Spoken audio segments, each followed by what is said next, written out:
ઝઘડિયા તાલુકાના અવિધા ગામે પૂરના ધસમસતા પાણીમાં એક 19 વર્ષીય યુવક તણાઈ જવાની દુઃખદ ઘટના સામે આવી છે। મળતી માહિતી અનુસાર ગતરોજ પડેલા ભારે વરસાદને કારણે ભૂંડવા ખાડીમાં પાણીનો પ્રવાહ બેકાબૂ બન્યો હતો। તે દરમિયાન અવિધા ગામના ડેરા ફળિયામાં રહેતા 19 વર્ષીય સુનિલ વસાવા પોતાના ઘરની પાછળ કુદરતી હાજતે જવા નીકળ્યા હતા। આ દરમિયાન પગ લપસતા તેઓ સીધા પૂરના ધસમસતા પાણીમાં તણાઈ ગયા હોવાનું જાણવા મળ્યું છે। ઘટનાની જાણ થતાં સ્થાનિક ગ્રામજનો તાત્કાલિક સ્થળ ઉપર દોડી આવ્યા હતા અને યુવકની શોધખોળ શરૂ કરી હતી।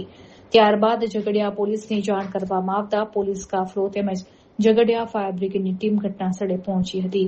હાલ ફાયર બ્રિગેડ અને સ્થાનિક તંત્ર દ્વારા સતત સર્ચ ઓપરેશન હાથ ધરવામાં આવી રહ્યું છે। આ સમાચાર લખાઈ રહ્યા છે ત્યાં સુધી યુવકનો કોઈ પત્તો લાગ્યો ન હોવાનું જાણવા મળ્યું છે। ઘટનાને પગલે સમગ્ર વિસ્તારમાં અને અવિધા ગામમાં શોક અને ચિંતાનું વાતાવરણ છવાઈ ગયું છે।